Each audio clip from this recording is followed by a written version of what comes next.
Queen of the South versus Alloa. Match day 22 in the Scottish Championship, and this is the second and final visit to Palmerston. Alloa got a 1-0 win in the first meeting here from Alan Troughton's goal, but Queen of the South were resurgent at the end of the draw, racing into a 2-0 lead before being pegged back in the second half to 2-2. Alloa named the same 11 who beat Arbroath 2-0 and named a full bench with the inclusion of new loan signing from Hibernian, Ben Sterling. Undoubtedly, the man to watch for Alloa is Kevin O'Hara. 6 goals in his last 5 games and 11 for the season. He is the real danger man on the pitch today. Queen of the South haven't played since the 4th of January, when the league leaders inflicted a narrow loss on them. Kildare and Hamilton are replaced by Danny Devine and Gary Oliver respectively. There's changes in goals as McCrory is off on loan to Livingston. So Queen of the South have recruited Livingston goalkeeper Ross Stewart. Dobbie has yet to reach the goal scoring heights of previous years, just 90 his name so far. Here's hoping for another quiet day at the office for him as Queen of the South look for their first win over the Wasps since January 2016.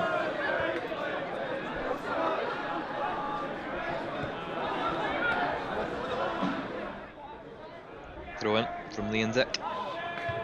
And up towards Thomson. It is headed back by Queen of the South, who retain the ball. Osman forward to Dobbie, who tries the speculative effort, just bounces wide of the goal. So Livingston Loney, Ross Stewart launches the ball on the Alloa right hand side. Dobbie takes it on the left, cuts inside one and a second. Third too much for him though. Let's get the ball to Gary Oliver, who has his shot blocked. Osman allows it to bounce and Thomson does enough to shield it. And Devine has knocked it on for Thomson on this right hand side. Just one man in the middle for Alloa. Can he find him? Devine has made a mess of it and has left it. A sitter for Kevin O'Hara, and in the form he's in, he's never going to miss. 12th goal of the season, and it's just unbelievable from Queen of the South. Osman lets it bounce, Devine knocks it on for Thomson, but worst of all, Brownlee just stopping the ball dead and leaving Kevin O'Hara to hit the shot. These dagger looks for that long diagonal. Perfect ball to Kevin O'Hara. Crosses left footed into the middle, unmarked. Robbie Thompson in the centre gets his first Alloa goal of the season and doubles Alloa's advantage. Unbelievable ball from Dagger. Good touch from O'Hara. Everything he touches just now turns to gold.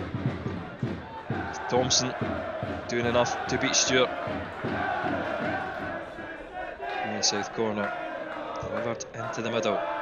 Brownlee with his head on it. Easy take. He's played it onside to Gary Oliver. Up against Kevin Colley. Gets inside him and gets space for the shot. Just drags it wide. Osman given away cheaply to Colley. Thomson with support. O'Hara wide to Robertson. Ball in the middle. It is cleared away by Queens, but the second wave of the Alloa attack comes with Taggart playing it to Robertson. It is tackled, but Hetherington will pick the ball up. He goes for goal. Deflected effort, looping towards goal. Taken by Ross Stewart. Corner in the middle. Brownlee again on the end of it, and Devine for bobbles wide of the goal.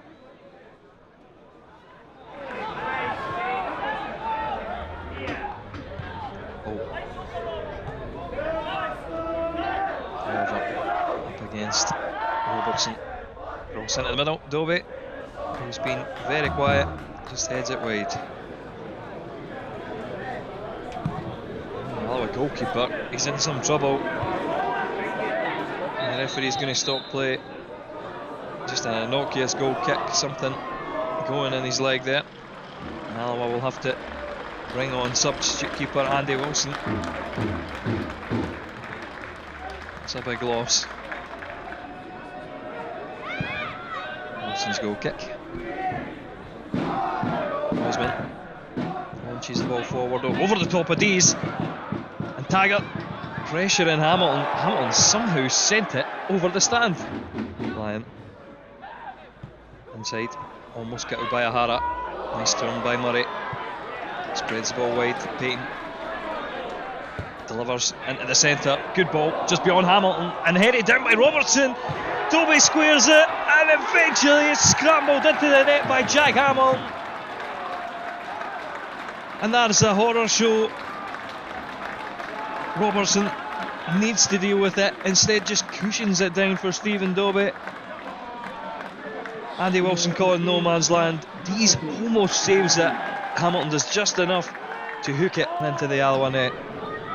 Murray delivers it into the centre. Osman just lets it hit his head and lays it off for Dobbie, who does a signature strike from the outside of the box. Sends it in off the bar. Don't know how much of a chance Andy Wilson had to get his hand to it. Comes through a crowd of players and flies in. 10th goal of the season for him.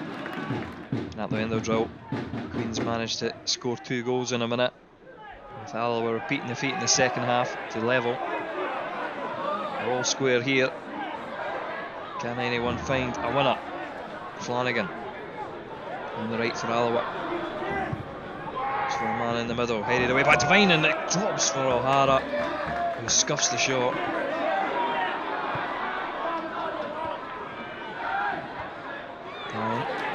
This rolls in Payton. Away by Dees. Osman. Dees again. Away clears, but only as far as Payton. Crosses left footed towards the back post. Dobbie gets the 1-2 with Hall. Before him, they're on the edge of the box. Just wide from the Queen of the South talisman. Etherington forward to O'Hara. Let's get the return ball. Not by Payton though.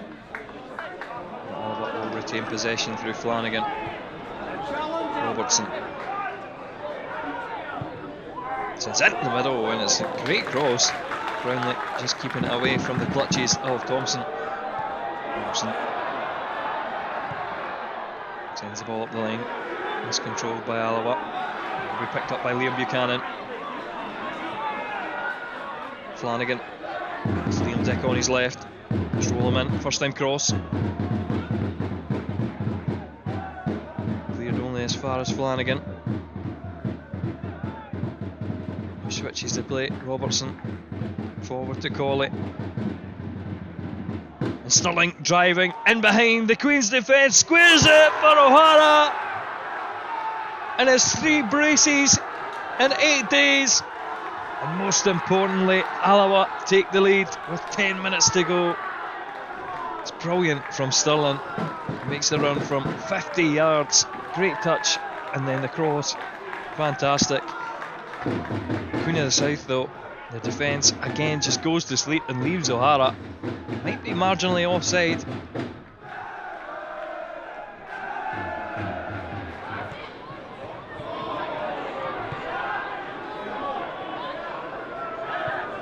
Payton.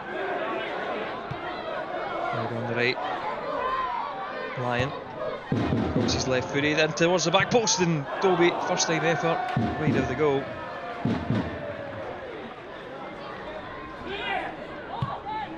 Brownlee sends it long up the left hand side for Queens. Dinked into the middle, Hamilton. Good hands from Wilson.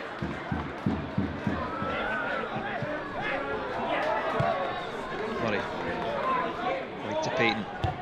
Payton's cross into the middle. With Deezy's thigh. Out to the edge of the box. Pybus. To Dobbie, who strikes. And strong hand to Andy Wilson. Punches it out for a Queen's corner. Wilson. A goal kick. Carried down by Dick. Can't be taken by Robertson. And it's missed by Taggart. It's Hamilton who's in. And a vital save by the sub-goalie. Yeah, fantastic character. You know, I've got some boys, as I said, I've not been training for a right few weeks now, and some guys putting themselves out there, you know. I said last week about Alan Troughton, but Robert Thompson hadn't trained all week, Stevie Hetherington hadn't trained, John Robertson hadn't trained, Kevin O'Hara hadn't trained, and then what happens to Jamie Murtaugh? And I think that was a blow, you know, psychologically for the players. It doesn't matter how good your next goalkeeper is. I think the fact that Jamie goes off, lost a little bit of rhythm, and then we got it back again. Obviously we go 2 down, they made it difficult for us. We knew they'd put us under pressure. The wind helped him a little bit, it seemed to just rise a little bit and put us on the back foot. There were a lot of crosses in. And then we went to 2, we seemed to settle ourselves back again, you know, so it was, that was the pleasing thing. We seemed to settle down again, and I thought young Ben Stirling came on and was outstanding in the period he was on the game. Composure, aggressive in the air, all the things we're looking for. But as I say, a bit remiss of me, you know, it's the first time I've had a full bench, I think, this season. And I think that's the biggest thing for us, you know, we've got an opportunity with the boys that's on the bench that come on and know the jobs they can do for the team. And as I say, I think that gives us our strength, and touch wood, we can get through without any more injuries, because it's been unusual, especially with the players, the players that are out injured, like Andy Graham, who's never missed a game in 5 years, I think, and then all of a sudden he's missed 5 weeks in the bounce. So unfortunately that's been the case. So really experienced players, but other boys have come in and raised their game and they've done magnificently well. As I say, I couldn't be more prouder, because I know Paddy had said to me they were 3-0 up here, I think, before, and drew 3-3, you know, so the boys are obviously conscious of that, and I think that even shows greater character, because some of them were even involved in that game, so they easily put their head down. But I thought they showed composure. Ben put a fantastic move up the side of the pitch, and Ben for some fantastic ball in, and Kevin O'Hara's been doing what he's been doing exceptionally well, putting the ball in the net. How bad is Jamie's injury, do you think? I don't really know. Jamie just felt a wee pop at the top of his hip, just kicking the ball. He feels as if it was his left foot he could have played on, because it was his right, obviously, predominantly. So we're hoping it's not going to be that long. If he misses next week, hopefully for the following week he'll be fine. That's what we hope, you know. But obviously he'll get in and he's got assessed with Stuart here, and then he'll go and see Kilmarnock and see how badly it is. But hopefully he'll be fully fit soon.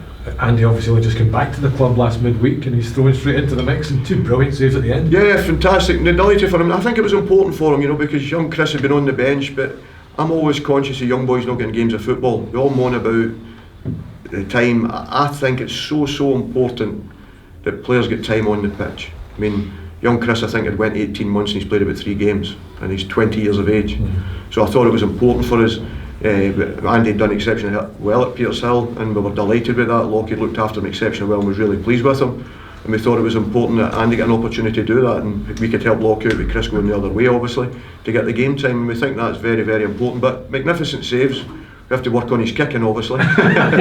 But magnificent saving. It's a match-winning save, you know, so that's what it is. But that's what I'm saying, having the boys on the bench now, they're all partying. That's what I've always tried to do, is make sure that everybody on the bench knows how important they are to the team. I don't look at the first 11, I'm not interested. The first 11 always look after themselves, but the substitutes are so important, and I'm delighted with a full bench to choose from the day, because it means we can adjust at certain times in the game to help us out. As we had twice in the second half, I think we adjusted just to get a wee bit of foothold in the game, and thankfully we had the players on the bench that could come on and do that for us. The points must be a tremendous boost in to morale in the dressing room. Listen, I think three games, maximum 4. The boys have not played particularly well. Everybody goes with results, and I'm results driven in the respect of that as well. But I can honestly say, my hand in my heart, I've been proud of the, to say 95% of their performances. They've given me everything. They've played exceptionally well, even if we've lost games. Maybe it's difficult for people to understand when they look at you at the bottom of the table and they don't see you playing. But I think anybody that sees us playing, I'm sick hearing people saying we're the best football team in the league, but you're sitting bottom of the league. We're all about winning. We're all here to try and win. But I think it shows the character of these boys, the way they've tried to play when they're at the bottom of the league. It's so easy just to say, right, I'm just going to do this, I'm going to do that. But they've kept that belief that they can do it.